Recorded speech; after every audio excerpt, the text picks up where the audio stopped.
Welcome to the RealAg After Show, RealAg Radio After Show, everybody. Thanks a lot for joining us. Hopefully you're having yourself a great day. We just got off the air on Rural Radio 147. Hopefully you're able to tune in. If you weren't, it's okay. We're here, and we'll have some of the same conversation here. We'll kind of do a bit of a wrap-up. I'm actually going to play for you today the Canola School episode that we heard on the show, with Hector Carcamo that Kara Oosterhouse did with him talking about flea beetles. Because I know that flea beetles are something that I'm hearing more and more from a lot of you that they're a major issue again this year in some of these areas. So we'll get to that and a little bit more here as well. We are live, so if you have any feedback, we'd love to hear from you. Make sure you put your question, comment in the box, whether you're watching on YouTube or Twitter. We're on Twitter as well. So get your questions and comments in there. We'd love as much participation as we possibly can get. I said at the opening of RealAg Radio today that it is actually raining in Lethbridge, Alberta, here in our studio, which is so great to see. And not just a little shower, not just a drizzle, not sort of like a, some water fell from the sky. Just, we sort of confused it with rain, like actual rain. Over the course of 2 to 3 days, depending on which forecast you're looking at, we're supposed to get somewhere between, I think it's like 40 and 85, 90 mils, depending. 50, 60 looks to be more of the constant depending on which forecast you're looking at. But guess what? We will take it because this is the first real substantial rain that we have had probably since this time last year. So all things go on, and it's pretty widespread too, which is really, really good to see. And we are quite happy about that. Of course, we saw planting progress and pretty much get wrapped up. We'll get the Manitoba crop report. I think it's tomorrow that it comes out. Saw the USDA plant or crop condition plant progress report that came out today, or just after lunch. And like, for example, in North Dakota, I think they're like 98% planted on corn. So it shows you that a lot of progress has been made in some of those parts where there were massive delays. Today on the show, we had Peter Weepe Johnson. We talked about a lot of different issues. I learned that slugs that are a problem in some parts of Michigan and Ontario, the control is $120 an acre. That seems insane.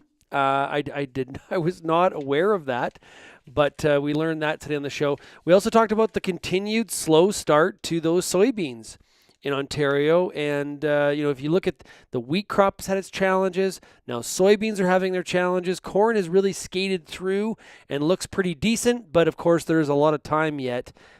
Corn by no means is out of the challenge area when it comes to this year's growing season. Absolutely not. Do want to mention tonight on the agronomists, they are talking about nitrogen management specifically to corn.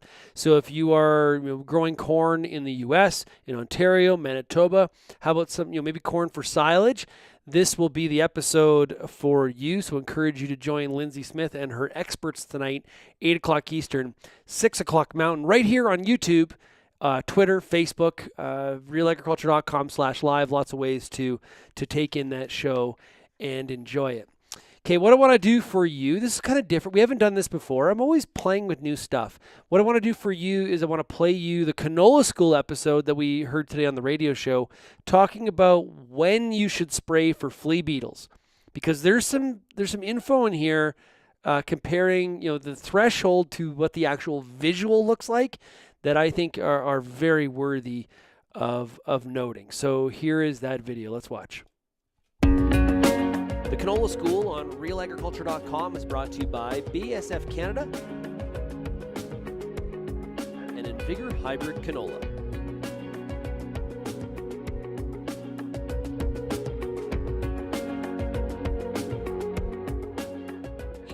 Oosterhouse here with RealAgriculture.com. I'm back here today with another Canola School episode, and I have here with me Hector Carcamo, who is a research scientist with Agriculture and Agri-Food Canada.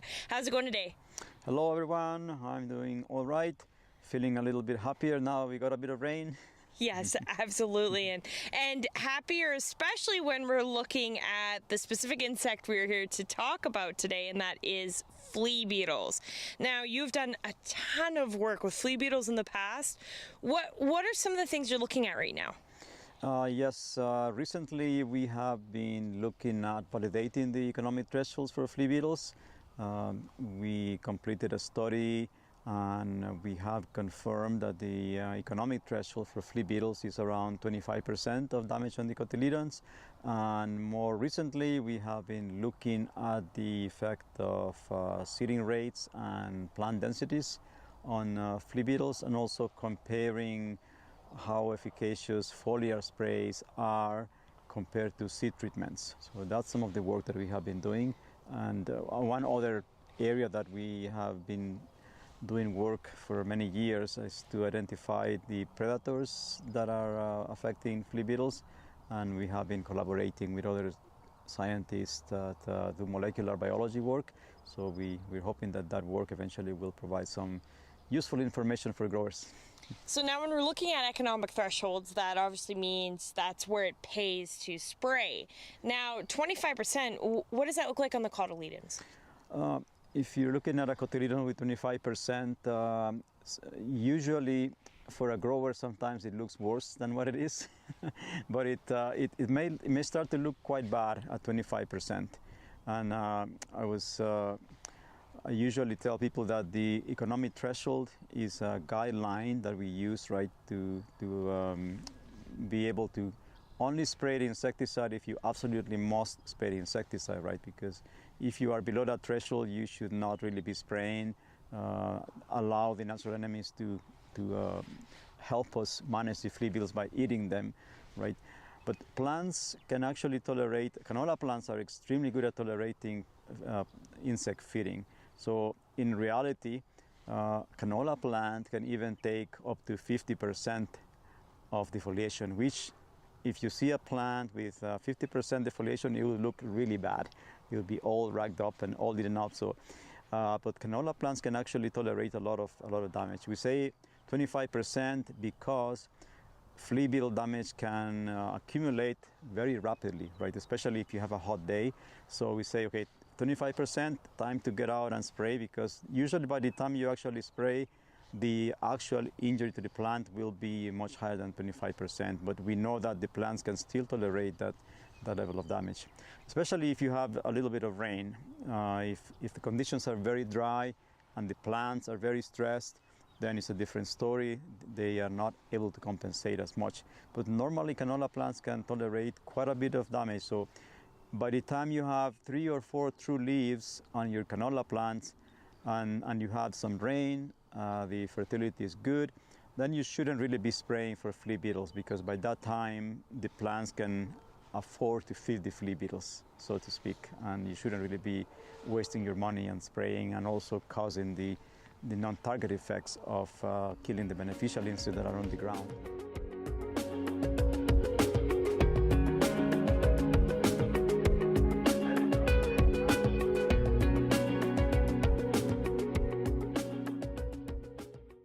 I think Hector makes a really good point there, in the sense that if 25% is the threshold, that actually is that's a lot of damage, and potentially some people are spraying earlier than the threshold. But at the same time, to be fair, he also said that they can act really quick, and so if we do see activity, we're trying to get ahead of it. We're trying to jump on it. We're trying to make sure that it doesn't get past that 25%, even though the canola plant can take that 50, which that would be extremely ragged looking. It's always difficult to get it just right. But with some of the stresses that canola has faced here in this growing season and the past, anytime there's any sort of slowness in that plant kind of rapidly going through the first growth stage, it's they just seem to hop on it and do their thing. And we got to find other additional treatments other than just relying on that canola seed treatment. Okay, Canadian Cowman says 23 days with precipitation in May. Their normal is 10. Farms in the Fraser Valley. It's continued into June. Lots of corn left to plant here.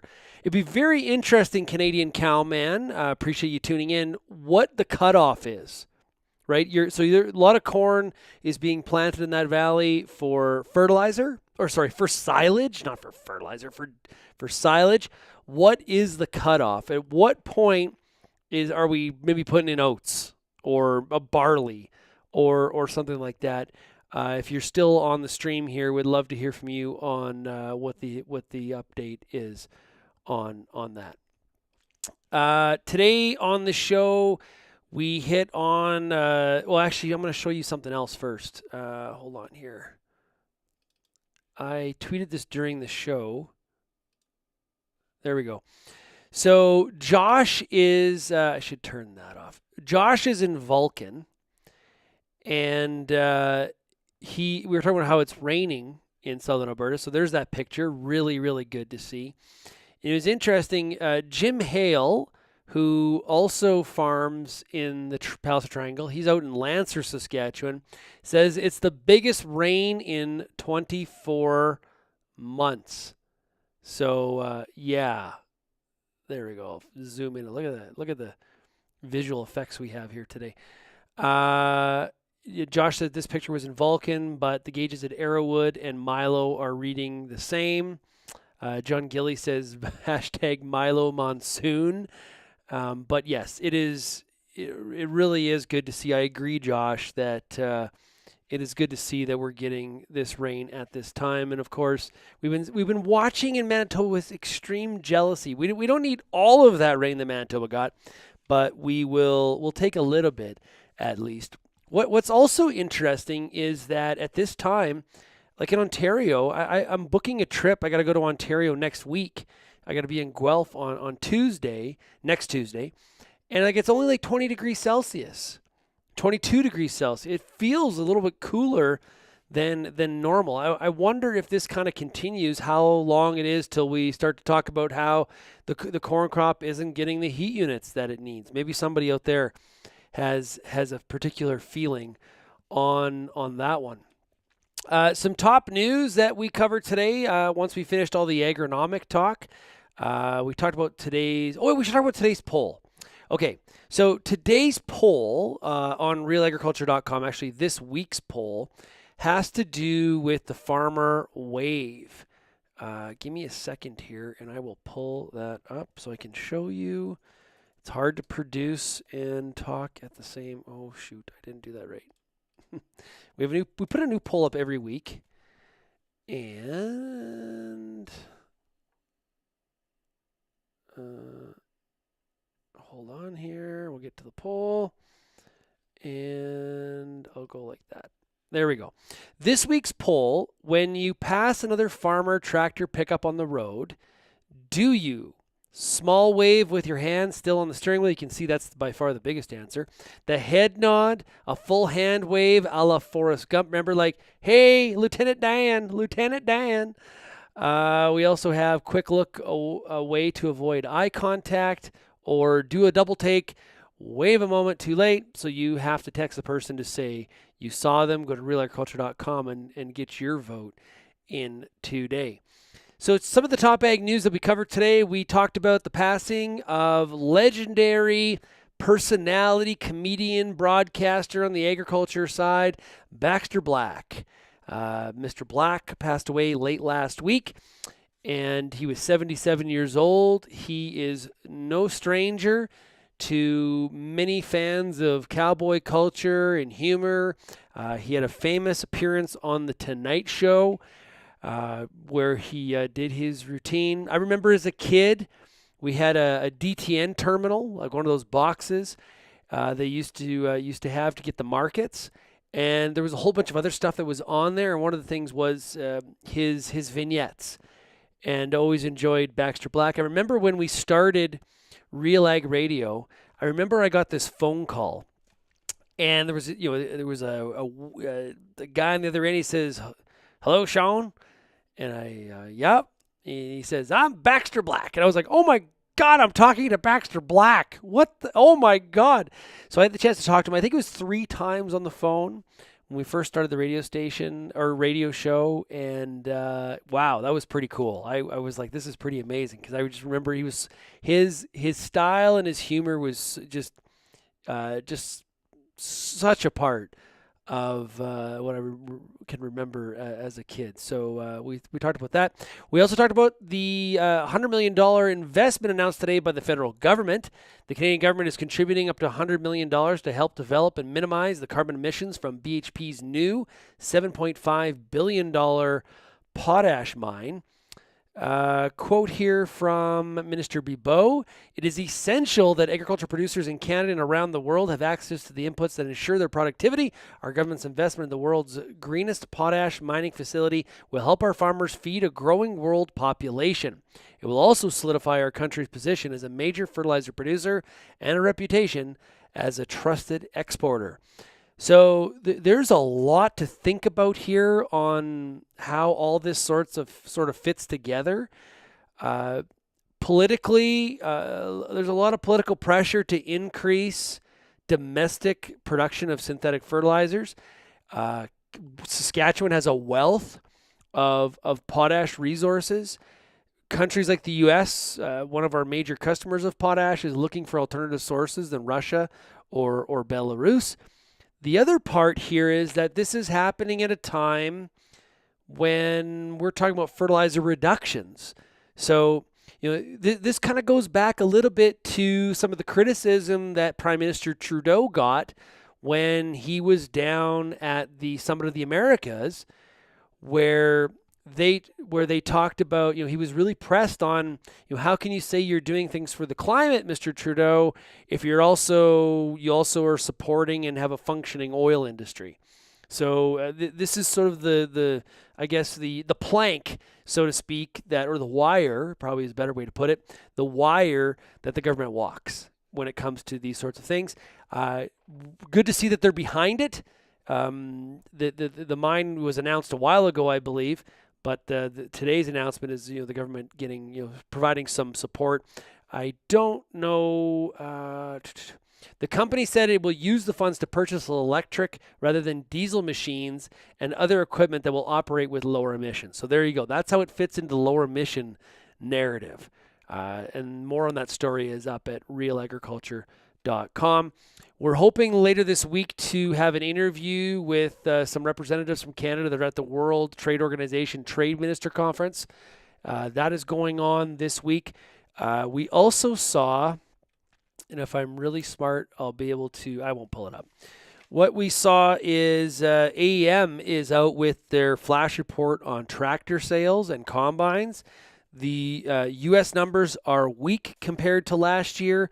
The U.S. numbers are they're really bad in comparison to last year. So total two-wheel drive farm tractors down 7.6%, four-wheel drive farm tractors down 37.8% compared to last year, and combines down 28.1% in Canada. Now, the reasons for this, well, there could be, I guess, several the way we look at it. Is it farmers saying, equipment's getting too expensive? Farmers are concerned about the future because of rising costs. It also could be availability. We saw a lot of issues with availability when it comes to the supply chain crisis, chips, tires, just things like that. A lot of farm machinery lots are not exactly full either, just like some of the car lots that are out there. We also had a John Deere strike. I believe we had an AGCO strike.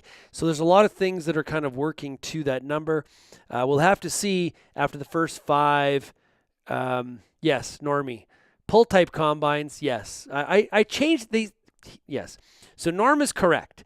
In the AEM report, and I'll show you, this is really high-tech stuff. It says self-propelled combines. I've never understood that, why they do that. Because the pull type combine, why say self-propelled combines? Why not just say combines? I have changed it to combines myself when I read these numbers, because people like Norm want to point out all the time that why are you talking about self-propelled combines? Are they all? Yes, they are. Yes, you're right. Canadian Cowman. I remember I asked Canadian Cowman a question here. 52-week average, 2,300 heat unit from today till October 1st. He said some people are switching to lowest CHU corn already. Some are planting cereals already. Some nutritionists say immature corn silage is better than barley, etc., because of tonnage per acre. That has to do with some of the planting delays in the Fraser Valley because of all of the rain that they have been getting. Richard has a question. How bad is Trudeau screwing farmers? Well, Richard, that's quite an open-ended question. I'm not sure we have enough time for the full breakdown of that. I guess it would depend on the topic. But I think farmers will probably look at today's announcement at the BHP potash mine is a positive, I would imagine. But that's a loaded question that we won't get to all the answers today on that one. I promise you. Other news that we covered here today. Here's one that's going to blow you away. This blows me away. We heard that through the pandemic, the consumer had more money, and they spent that money, and that's one of the reasons we have this inflationary environment that's going on. That's kind of one of the root causes. Now, a major part of Canada's GDP, relatively speaking to other G7 countries, is real estate.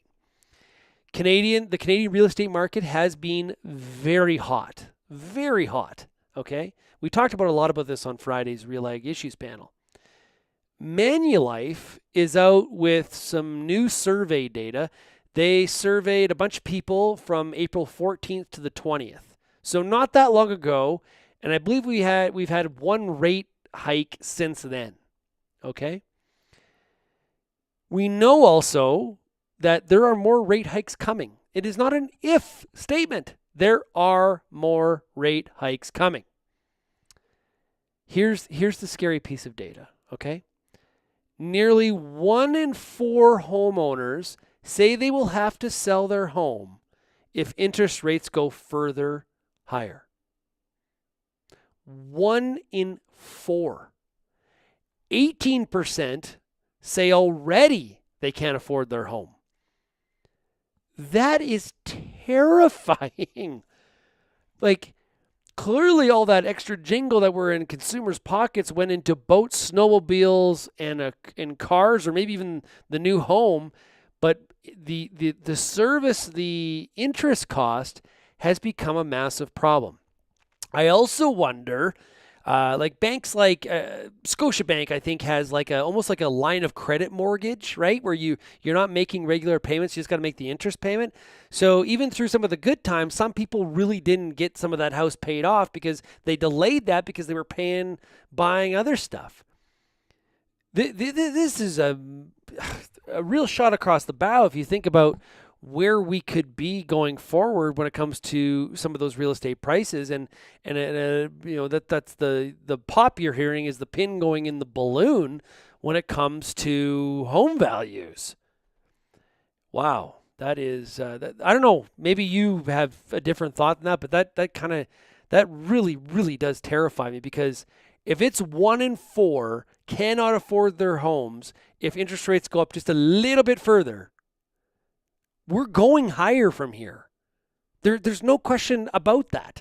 We are going higher. Inflation in the U.S. was 8.7%. It's going higher.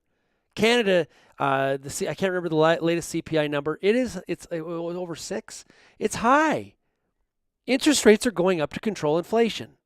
So this is not good economic times ahead. Some believe that it's not a question of if we have a recession, it's how deep that recession is. Buckle down the hatches, people. And Richard says very well, millennials are going to be living in a van if they're lucky. Richard, seriously, in a van down by the river. It is super concerning. Where we have been in a time where interest rates have just been as low. We talk about higher rates in the future. We would do these stories, and I would get these emails of people laughing, why are you even talking about this? Who cares? They're never going higher. And just when you say never, here's what happens. And yeah, Richard, I know you're like me, you're sort of being snarky and funny about it, but it is, boy, it's going to be brutal. Like this is a real concern for sure, for I think a lot of people from a Canadian economic perspective. To just not be, to be totally a Debbie Downer today, the stock market sell-off deepened on Monday, putting the S&P 500 on track to close in a bear market as investors took another look at Friday's red-hot inflation data and liked it even less. This is from the Wall Street Journal. Faced with rising chance of aggressive monetary tightening by the Federal Reserve, investors broadly unloaded risk and snapped up safer assets. The S&P 500 slumped 3.2% with most member stocks down on the day, while the yield on the benchmark 10-year U.S. Treasury note rose to 3.35% on Monday from the 3.156 on Friday. Meanwhile, for those of you that are long cryptocurrency, I feel sorry for you. A rout in cryptocurrencies highlighted investors' increasing unwillingness to hang on to their most speculative holdings. The price of Bitcoin plunged Monday below $23,000. Like you, I have zero context for that, but I'll say this. At one point, trading was down 67% from its November high, so that 23% or $23,000 is not good. This is at a time where people have been talking about how crypto, Bitcoin, that was the place to put all of your money. Not so fast. Meanwhile, in the commodity market, commodities can still get a lot more expensive, according to Bloomberg's latest MLIV Pulse survey. The findings, about 64% of 805 respondents expect Bloomberg's key gauge of raw materials to end the year stronger as the supply shortages persist. Around 34% saw wheat leading the gains, while close to 27% expected copper and oil to rally most. Meanwhile, Citi estimates that global buyers of commodities are on track to pay producers $5.2 trillion more in 2022 than they did in 2019, thanks to the surge in prices. That's equal to 5% of world GDP.